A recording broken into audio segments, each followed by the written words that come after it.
Good morning, everyone. As I do from time to time, I'm going to begin my remarks this morning by asking you a question, or I suppose a series of questions, one big basic question, then some little ones that follow from it. So here's the big question. When you look at the state of the world today, are you optimistic or are you pessimistic? Or to put this another way, do you see the world and humanity climbing towards a glorious future or an inglorious disaster? Are you negative or positive about your own life and human life today and where you may be tomorrow?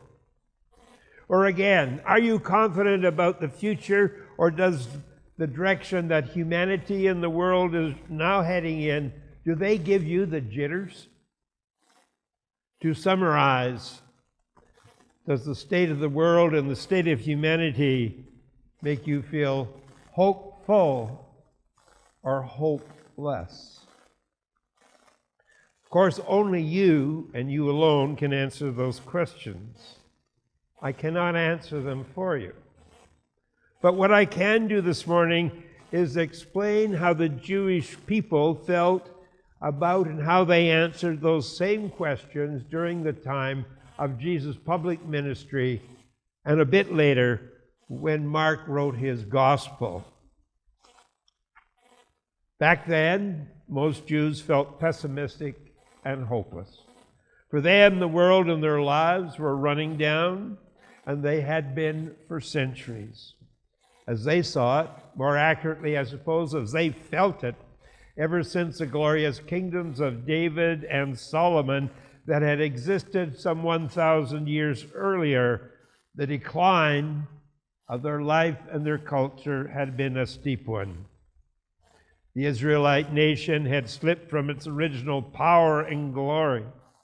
The chosen people of God and the promised land had been overrun by no less than 4 mighty empires. And it all ended up in Jesus' time, and just a little before that, and continued into Jesus' time, that they were living under the heel of the Roman Empire. The Roman Empire was the most oppressive, exploitative, and brutal of all the empires that had conquered the Judean homeland. In short, at the time of Jesus' public ministry, most people believed and feared they were living in a cataclysmic age, an age in which they could expect earthquakes of immense magnitude, they could expect other deadly natural disasters, they could expect war and violence. They felt they were living in an age of unparalleled troubles where even the sky could cave in. They felt they were living in an age in which the majority would perish, and only a tiny handful, a tiny minority of the truly righteous, of true believers, could and would be saved from it all. That tiny handful of survivors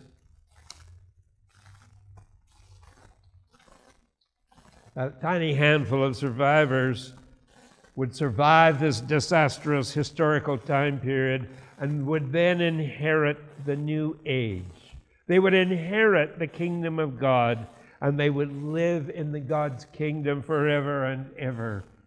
It would be eternal bliss.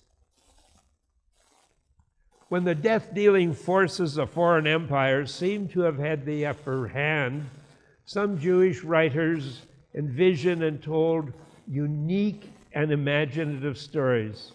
And in these stories, God comes directly from heaven above to earth below.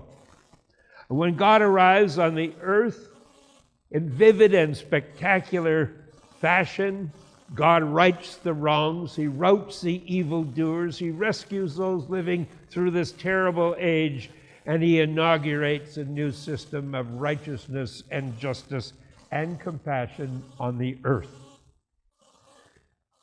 These unique stories are referred to by scholars these days as apocalyptic literature. Apocalyptic literature is packed full of imaginary, mind-boggling poetic imagery.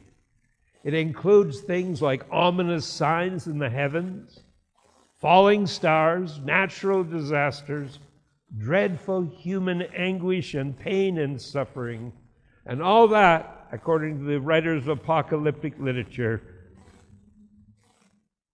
they are going to experience victory, God's victory, God's reward. These apocalyptic narratives are graphic visions of hope when everything seems lost. And if you want a quick look at what apocalyptic literature looks like in the big pieces, go to the book of Daniel in the Old Testament and the very last book of the Bible, the book of Revelation. These are examples of apocalyptic stories. And this morning, Jeannie read for us the little apocalypse, or Mark's apocalypse, from the 13th chapter of Mark's Gospel. In that Gospel, Jesus is reported to have used dramatic and extravagant, poetic, apocalyptic images to explain the collapse of the temple in Jerusalem and what is to be expected to follow all of that. But that's not all. Those Jews who thought the world was running down to a disaster started forming their own little religious groups.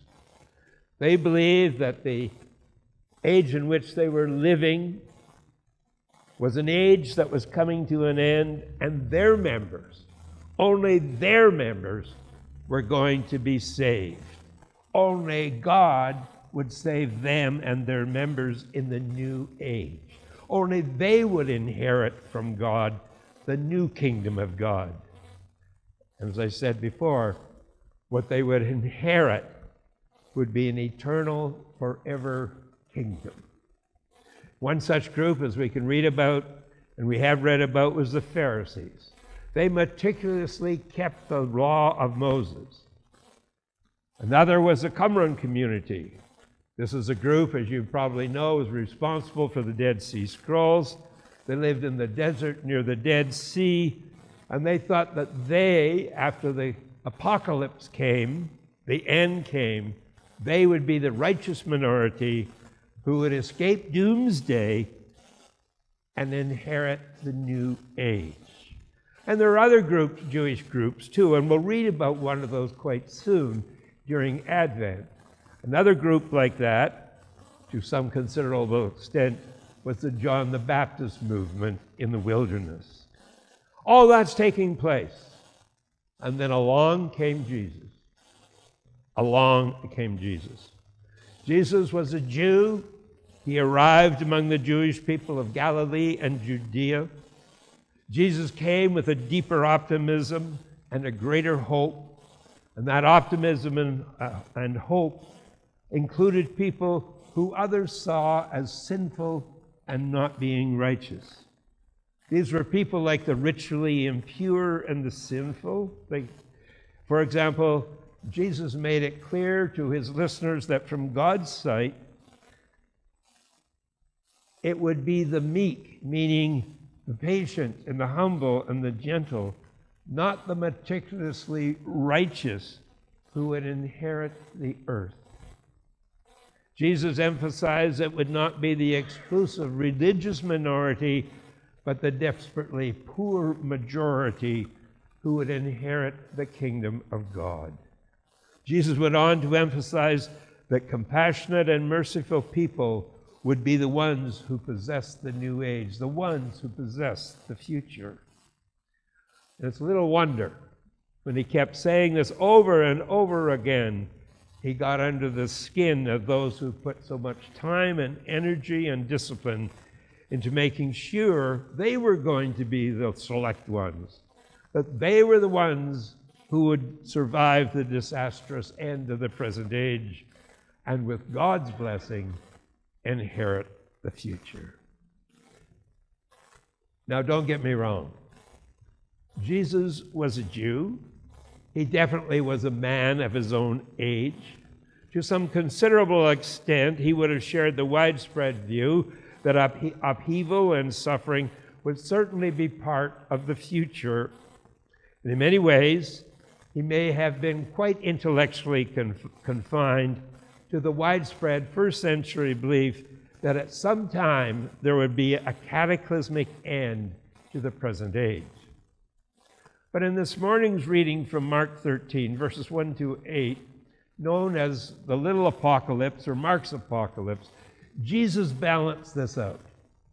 He balanced it out with his new vision and his new doctrine of the kingdom or the empire of God. And God, said Jesus, is Abba God.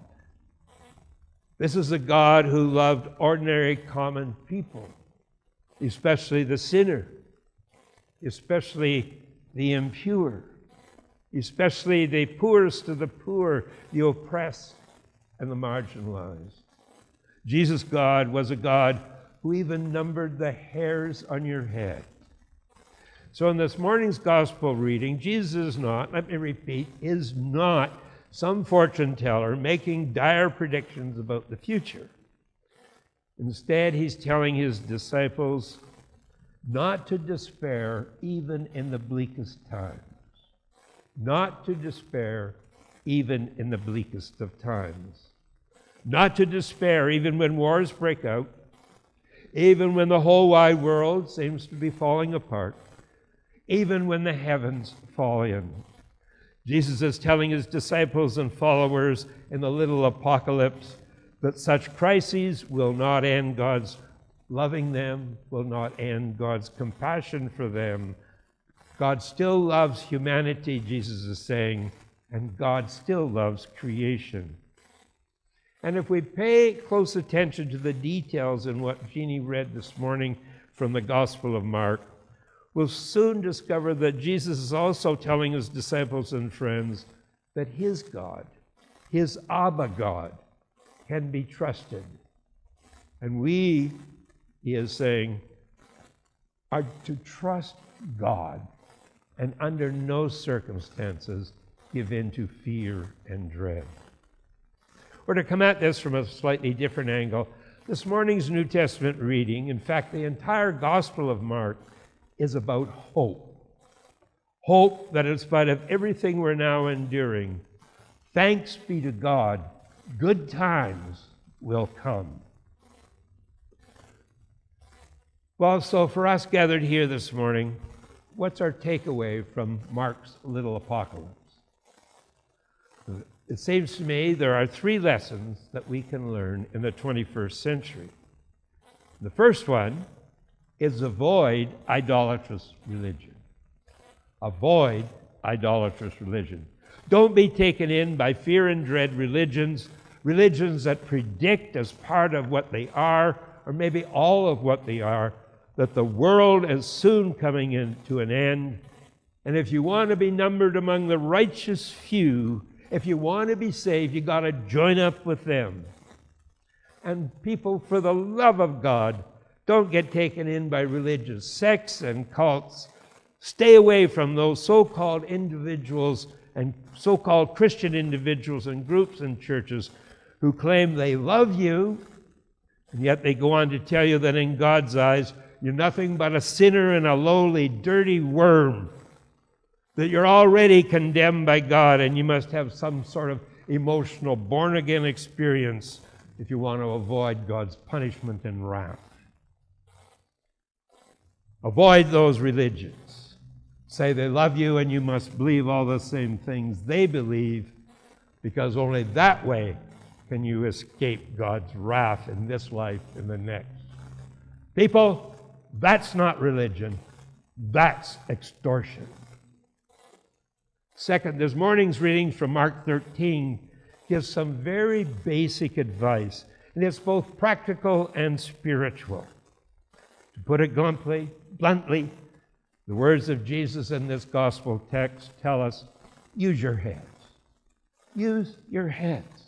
Use your brains. Use your God-given intelligence and your imaginations in order to discern how our current struggles, either as persons of faith or a community of faith, may well, in fact, be leading us to something new and wonderful and exciting, a new life. Third, finally, the words of Jesus reported in the 13th chapter of Matthew advise you and me to wake up. Wake up, it's saying. Wake up, people. Wake up and see the signs of hope and wonder and beauty that surround you every day of your life. You know, it's no accident that the final instructions of Jesus at the end of the apocalypse are this. What I say to you, I say to you all. Keep awake. Keep awake. So may it be. The time has come for us to leave this sacred place. Go forth now as God's people. We will go forth to offer joy to those in misery and to remember those who have been forgotten. Go forth as sisters and brothers of Jesus. We will go to offer the best rooms of our hearts to the lonely and to pick up all those who have been knocked down. Go forth now as hearts of the living Spirit of Jesus. We will go forth to share a double portion of grace with the empty and to invite others to walk the path of faith with us.